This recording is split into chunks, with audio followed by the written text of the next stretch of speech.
Aniya karon ang gahom sa pulong sa Diyos nga naglihok, sukad pa sa pagkatukod sa kalibutan. Gahom nga nagasulbad sa nagalinlaing matang sa problema sa kinabuhi sa tao. Nagsumpay sa nabugto nga kadugtungan sa matag higala, bisan diha sa sulod sa panimalay. Naghatag og mahulay niyadto mga kapuyan o nagahatag og nagawasan niyadtong ipang hasol sa gahom sa kagitnit. Kay mao kini ang pulong sa Dios nga nagalihok. Bisan gani ang pagbuhat sa tibok kabuhatan, sumala sa Hebrehanon 11:3, nahimo ang tanang mabutang pinaagi sa pulong sa Dios. Dunay gisulti ni Apostol Pablo sa Roma 15:4. Bisan nun sa gisulat kaniadto, gisulat kini alang sa tong pagtuon, aron pinaagi sa pailob ug paglipay gikan sa mga kasulatan, makabaton unta kitag paglaom. Atong ipadayon ang atong pagtuon sa pong sa Dios alang sa ikabulahan sa atong matag kinabuhi. Apan sa dili pa kita mo padayon ini, niya kita sa pagpaminaw sa mensahe nini nga awit.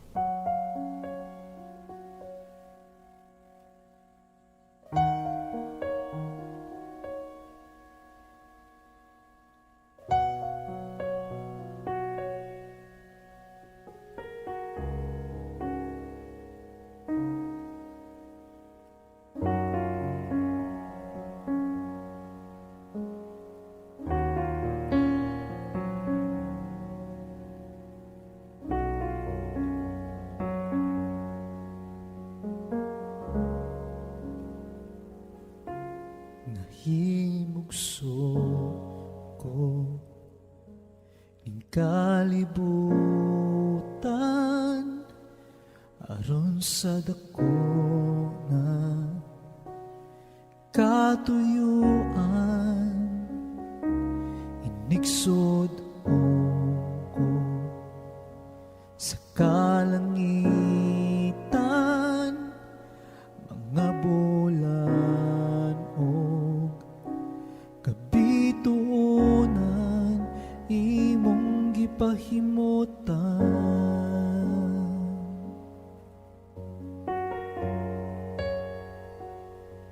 Mga pag-atos ning kinabuhi imong gipas-an, alang kanako sa kahugawan imong gihinloan, kinabuhi ko karon nahugasan sa hamili mong dugo. Walay sama kanimo kagamhanan, walay arang makatupong sa gugma mo. Takusog angay ang pasidunggan ka,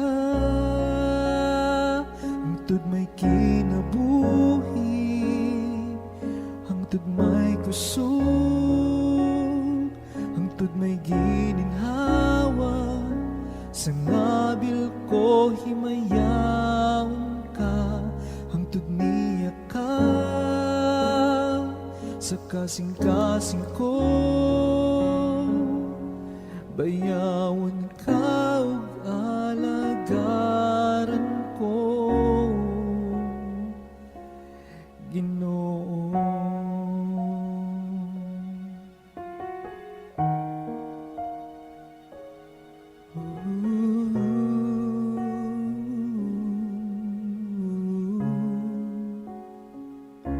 Mga pag-antos ning kinabuhi imong gipas-an, alang kanako sa kahugawan imong gihinloan, kinabuhi ko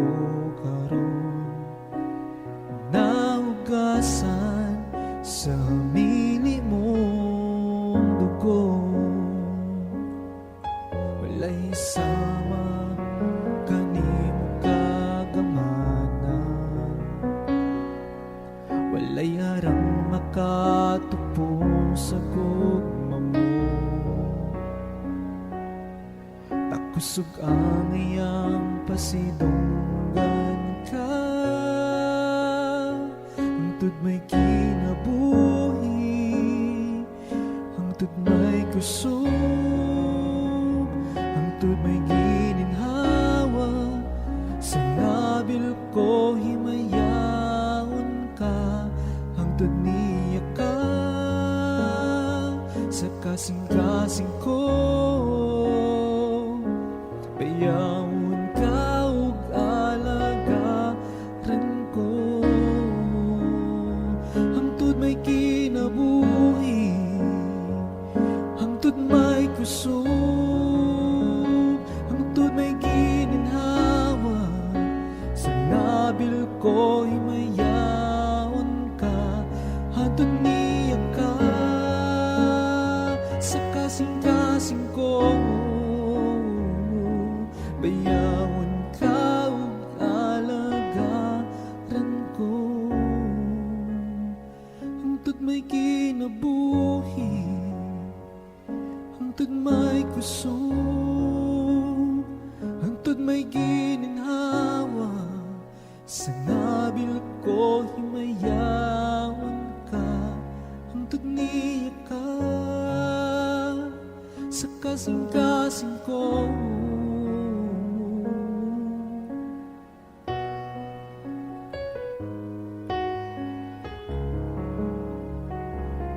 Bayawon ka ug alagaran ko, bayawon ka ug alagaran ko, Ginoo.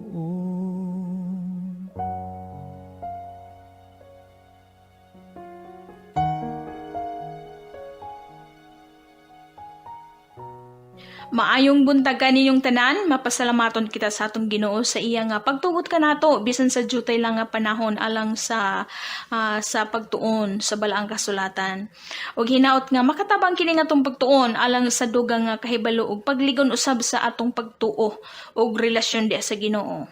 Sa gihapon, kini ang inyong higala igsuon diha sa ngalan sa atong buhi nga Dios nga mao si Ginoong Hesukristo. Joy Pilais Valewald. Alang sa itong pagtuon, anya kita sa Ebanghelyo ni Lucas, Kapitulo 11, versikulo 1 nga to sa 4. Luke, chapter 11, verses 1 to 4. Kanusaman ka nangayo og tabang o tambag gikan sa imong pastor o diakono bakha kana sa maong iglesia. Apan, nasayod ta nga mas maadyo man jud kining mangutana ta kaysa magpakaaron ingnon ta nga nakahibalo na pero wala di ay, di ba? Kadaghanan kanato dawaton man o dili nato dawaton kining kamatuoran apan tinuod kini nga daghan pa kanato ang dili makamao nga muampo bisan natuod og dugay na nga panahon nga nangalagad sa Ginoo o ibutang na lang nato nga hinimbahon jud ka na nga tawo pero wala pa jud sila commitment. Alang sa uban o kung unsa ang ilang nakatunan o kinakuno kana kay lagi maumampod ang ilang gibati kutubra po diha ang ilang sukdanan ug alang usab sa uban ang kasagaran nga sulod sa ilang mga ampo mao ang pagpangayo sa Dios sa bisan unsa. Kada ampo puro lang pangayo sa Ginoo, puro pangalyo po, puro hangyo. Bisan as atong kaugalingon ba ug kung ikaw kaha ba ang buhatan niini dili ba ka masuko o mapulan sa tawo nga hingadyo. Sige lang og hangyo mangutang nga walay bayad-bayad puro saad. Mapulan ba ta og naay kanunay mga juog dahon sa kamunggay sa atong tanom, di ba? Tangad man ka kana o udlot ba sa ganas. Mapulan ka og naa kanunay manghuwam sa imong gabas, imong planggana baka kana pala, kaldero o puspuro. Dili ra ba makamao nga muuli? Bitaw tinuod ba pod na sa una nga naay manghuwam og puspuro. Dito sa Ebanghelyo ni Mateo, Kapitulo 6, versikulo 7 ug 8, si Ginoong Hesus mismo nagsulti niini, ingon siya, ug sa pagampo dili ka mo magagamit sa mga pagsumay-sumay nga walay pulos ingon sa ginabuhat sa mga hintil kay nagadahom sila nga pagapatalinghugan sila tungod sa ilang daghan nga pagsulti. Versikulo 8, busa Dili kamo manag-ingon kanila, kay nahibalo na ang inyong amahan sa inyong mga kinahanglan, sa wala pa kamo magapangayo kaniya. O dayon sa versikulo 9 ngadto sa 13, mao na kana ang ehemplo sa pagampo nga mao ang amahan namo or the Lord's prayer. Sumala sa gisulti ni Ginoong Hesus, buti pasabot nga ang pagsumay-sumay o balik-balik og basa sa ampo nga hinanay o sinulat ng daan, dili ka na pagampo. So, basaha og utro ka ng Ebanghelyo ni Mateo Kapitulo 6, versikulo 7 ug 8. Okay? Ug wala pod si Ginoong Hesus nagsulti kanato o wala siya nagmando nga atong balik-balikon sa ka-20 o kanapo nga higayon kining amahan namo. Wala siya nagsulti niya na. Kining nga amahan namo gihatag ra kini ni Ginoong Hesus ingon nga ehemplo o example o modelo unsaon nato sa pagampo. Pattern ba? Hulmaanan. Kinahanglan nga ang pagampo presko jud nga gikan sa sulod sa imong kasing-kasing o sa akong kasing-kasing, presko nga gikan sa imong gibati og kasinatian. Dili tinanugan, dili babahaw, dili panos nga pagampo, dili kinupyapod. Sumala sa Biblia sa mga Hebrehanon or the Hebrew Bible, matud pa didto nga ang pagampo usa kini ka pamaagi sa pakighinabi nato ngadto sa Dios nga diha. Okay? Ug nga wala nagkinahanglan sa plano ug hanay, wala nagkinahanglan nga hanayon daan. Matud pa sa Hebrew Bible, ang pagampo usa ka interaction nato diha sa Dios nga nag-uswag. Kanang pulong nag-uswag or uswag, but pasabot naglihok nga dire-diretso o tuloy-tuloy kung sa Tagalog pa, nagpadayon, meaning dili atras abante, dili pabalik-balik, dili sumay-sumay. Busa ang pagampo sa usa ka pakigistorya ngadto sa Dios nga kinasing-kasing gayud diha og nagauswag 24/7. Apan nga naman nga dili man makamao ang tawo nga moampo. Paminaw, dili ang tawo makamao nga moampo tungod kana sa hinungdan nga wala siya maadyo o suod nga relasyon sa Dios. Kay kana bitaw sa panahon sa kapitos, magmakuli baza ka nga moduol sa ubang tawo aron sa pagpangayo. Umuhulam baka ka mangutang og kwarta o muhangyo. Ug nganong magmakuli o maikod man ka nga moduol. Tungod kay dili man mo suod, di ba? Dili man mo amigo, dili man mo kaila. Busa ang tao nga adunay maayo nga relasyon sa Ginoo makamao nga mo ampo. Ug kining nabatasan nga pagampo usa kini kailhanan o timailhan sa maayong relasyon nato sa Ginoo. But pasabot nga nakaila jud ta sa Ginoo. Gitahod nato ang Ginoo, gilipay nato ang Ginoo, ug ang Ginoo sab nalipay nato og nga mobalos siya kanato pinaagi sa atong mga anindot nga kasinatian diha kaniya og sa mga nadawat nato adlaw-adlaw nga mga panalangin. Ug kung sa pamilya pa kana o sa maghigala ay ang maayo nga komunikasyon nila ilhanan kana sa ilang suod nga relasyon, maayo nga relasyon sa pamilya o higala. Ug bisan na sa relasyon sa trabahante ug idyang amo, adunay mga amo ug trabahante karon nga maadyo ug anindot ang ilang relasyon. Puro bonus, puro sila outing, puro lakaw, puro regalo sa mga birthdays, sa mga anak sa trabahante, o kada Pasko pod na ay mga regalo, anniversaries, di ba? Kita na lang ang maikag nila.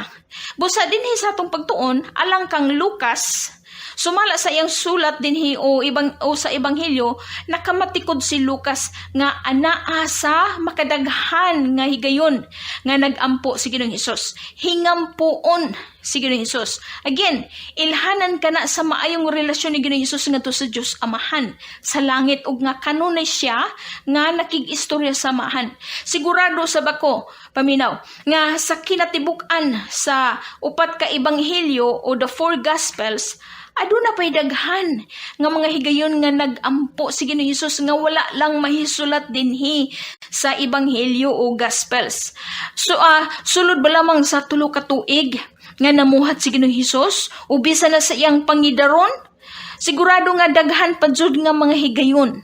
Apan nagtuo usab ako nga kining pipila lamang nga mga kasulat nga nakasulat dinhi sa mga higayon sa pagampo ni Ginoong Hesus. Ang atong mabasa sa ebanghelyo aduna kini sila nga nasulat dinhi, aduna sila importante nga mensahe alang kanato nga makabasa niini. So gawas dinhi sa atong teksto karon sa ebanghelyo ni Lucas kapitulo 11. Dito sa Kapitulo 3, sa Lucas gihapon, Kapitulo 3, versikulo 21, nagampo si Ginoong Hesus sa panahon nga gibautismohan siya ni Juan Bautista. Ug mao kini higayon nga mikunsad ang balaang espiritu sa dagway sama sa usa ka salampati. Dito po sa Kapitulo 5, versikulo 16, nagampo si Ginoong Hesus samtang dito siya sa kamingawan. Alang sa katuyuan nga, makakuha si Ginoong Hesus og lain o bag-ong kusog gikan sa amahan. Sa Kapitulo 6, versikulo 12, nagampo si Ginoong Hesus sa tibuok gabi. So wala pa siya mamili o nanawag og before siya nga nag-appoint og mga apostolis. Gipili ni Ginoong Hesus ang pagampo sa gabi aron nga walay makaisturbo niya nga mga tao o bisan na ang iyang mga tinun-an kay tulog naman silang tanan. Sa Kapitulo 9, versikulo 18, nagampo pod si Ginoong Hesus nga nag-inusara pero dili kalayuan gikan sa mga tinun-an. Sa Kapitulo 9, versikulo 28 ug 29, nahitabo dining tungura ang transfiguration ni Ginoong Hesus o pagkausab sa iyang dagway sa iyang pagsaka sa bukid aron sa pagampo. Og dinhi usab sa atong teksto sa Kapitulo 11, anaa si Ginoong Hesus sa panahon sa iyang mga pagampo. O dinhi higayon na nga ang mga tinun-an ni Ginoong Hesus naka-realize sila sa pagka-sincero o kadasig ni Ginoong Hesus sa pagampo og nga mihangyo ang usa kanila nga magpatudlo unsahon pagampo. Sa bersikulo 1, nagingon dito, og nahitabo nga sa nagaampo siya, buot pasabot si Ginoong Hesus sa usa ka dapit, sa miundang siya, maingon kaniya ang usa sa iyang mga tinun-an, Ginoo, tudloi kami sa pagampo ingon sa pagtudlo usab ni Juan Bautista sa iyang mga tinun-an. Ingon sila, Ginoo, tudloi kami sa pagampo. Lord, teach us to pray. Again, tingali din nga higayon na nga nakamatikod ang mga tinun-an sa pagka-mainam po ni Ginoong Hesus ug nga agresibo na sila nga makakaton. Dinhin na sila nakaalinggat nga kinahanglan pud sila nga makakaton. Nabati siguro nila ang kahibulong ug nga nakapamalandong sila sa pagkamami na tudon o pagkadasig o pagkamainito ni Ginoong Hesus diha sa pagampo. Ug mao na lamang nga nagpatudlo sila unsaon pagampo. Ug gawas pa niya na nakamatikod pud lagi sila ni Juan Bautista nga si Juan Bautista gitudloan niya ang iyang mga tinun-an unsaon pagampo. Sumala din sa atong nabasa sa bersikulo 1, aduna kita angay nga makatunan.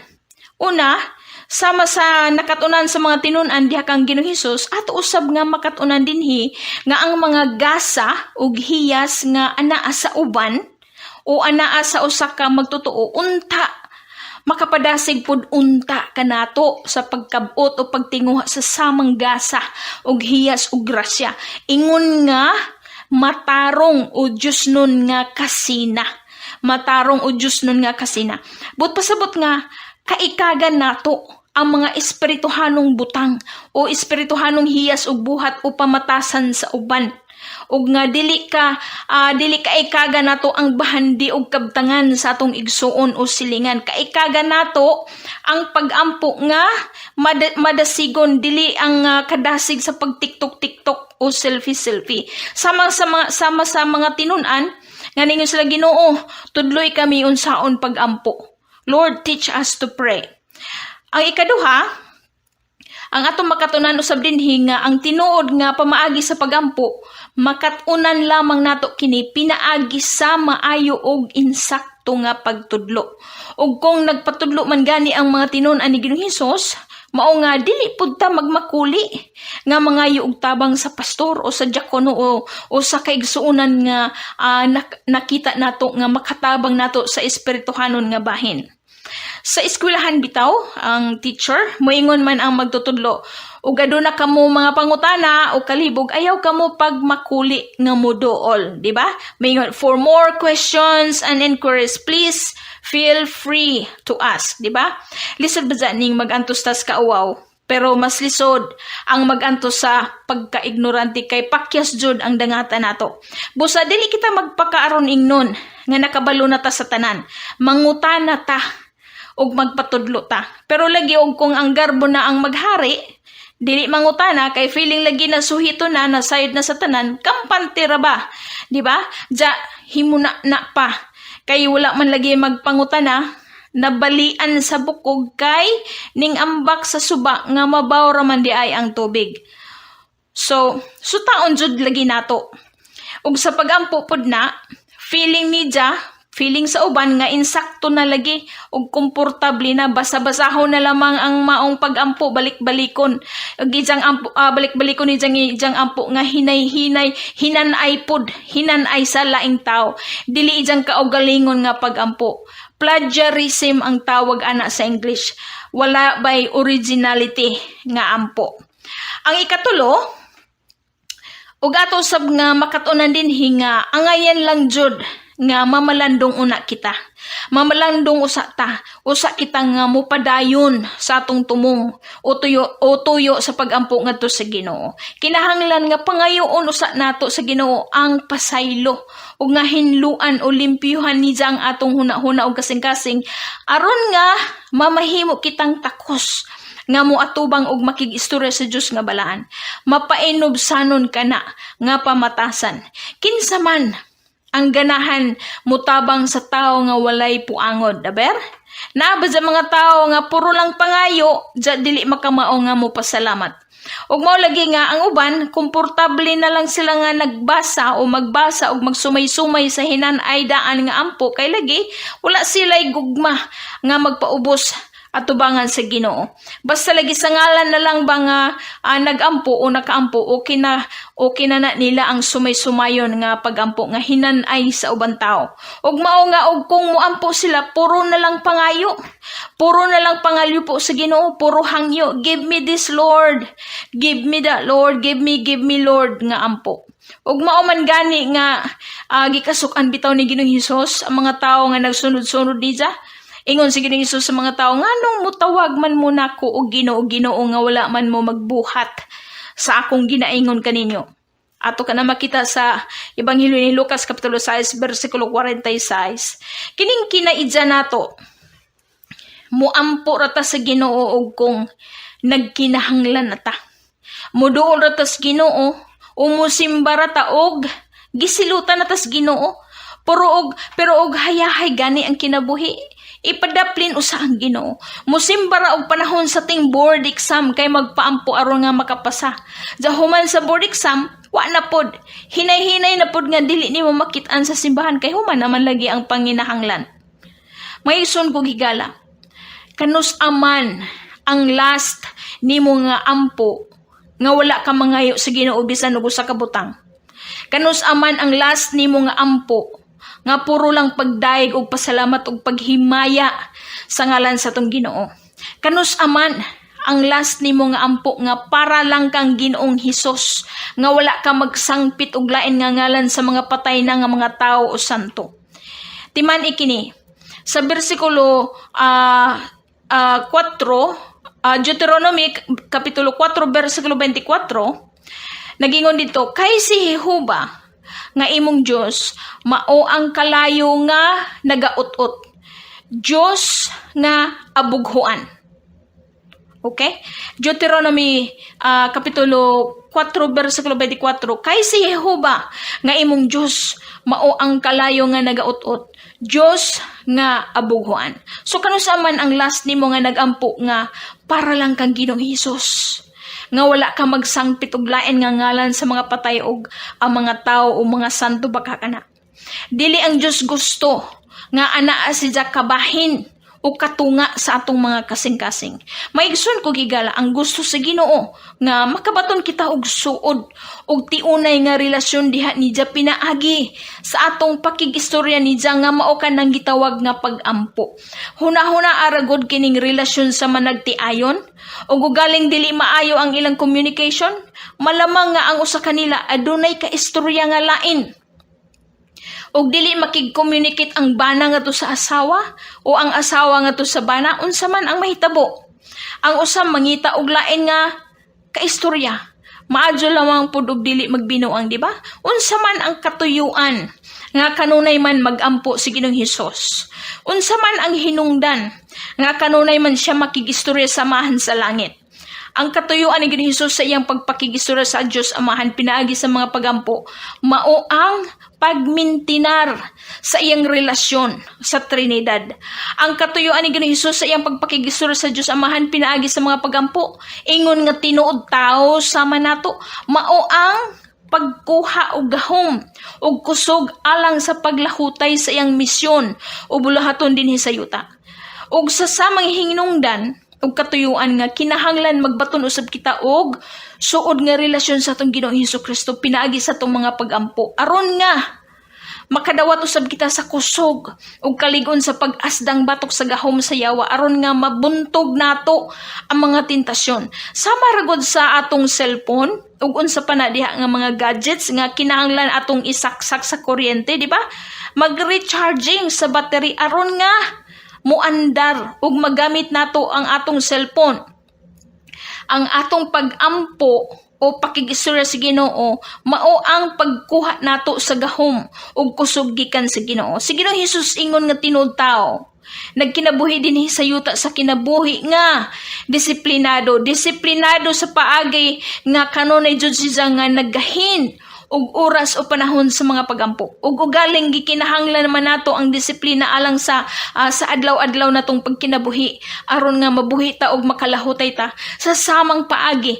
Ang espirituhanon nga disiplina gikinahanglan usab nato aron sa paghatag kanato og lig-on nga baruganan ug utlanan nga maoy makatabang sa atong pagtubo ug paglig-on sa atong relasyon diha kang Kristo Hesus. Ang tawo nga disiplinado sa pagampo adunay baskog nga pagtuo. Busa, paninguhaon nato ang pagdisiplina sa itong mga kaugalingon diha sa mga pag-ampo aron usab nga makalahutay kita hangtod sa katapusang mga adlaw. Usa ka pag-ampo nga kinasing-kasing, nagauswag nga pag-ampo o pag-ampo nga diha-diha, dili balik-balik, dili sumay-sumay. Dalay ko na ngalan sa itong buhay nga Diyos, magampo kita. Langit tong Amahan, sa ngalan ni Ginoong Hesukristo, salamat sa imong makanunayong grasya ug kaluoy. Pasayloa kami sa among mga sala ug kalapasan ug guhugasi kami sa bilinhon nimong dugo. Tabangi kami nga makabaton kami og kadasig sa pakigistorya diha kanimo pinaagi sa mga pag-ampo. Hatagi usab kami sa gugma sa pagbuhat sa mga butang nga makapahimot nimo ug nga makabaton usab kami sa kinaiya sa pagka mapainubsanon ug mapasalamaton sa imong kaayo ug sa imong pagtipig sa among mga kinabuhi. Dalaygon og simbahon namo sa kanunay ang imong ngalan Ginoong Hesukristo. Ang imong ngalan lamang ang mahimaya sa kahangturan. Amen o amen. So turn your eyes upon Jesus. Look full in His wonderful face, and the things of earth will grow strangely dim in the light of His glory. Mga kaigalan o mga kaigsuran, alang kaninyo nga walay higop pang kaibado kung hain kita niini nga nagapagawas sa mensahe ang among dapit God's Miracle Revival Center San Agustin Tomas Opo sa Dilite. Nagabi-abi kami kanunay sa tanan nga mudool alang kanila nga dunay pagpanginahanglan labi na sa mga butang espiritu anon. Dugang paniana ang atong kinabuhi samtang nagpadayon pa usap.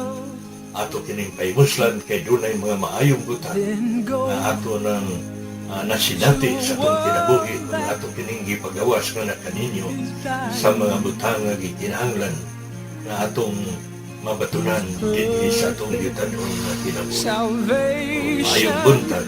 to tell. Just turn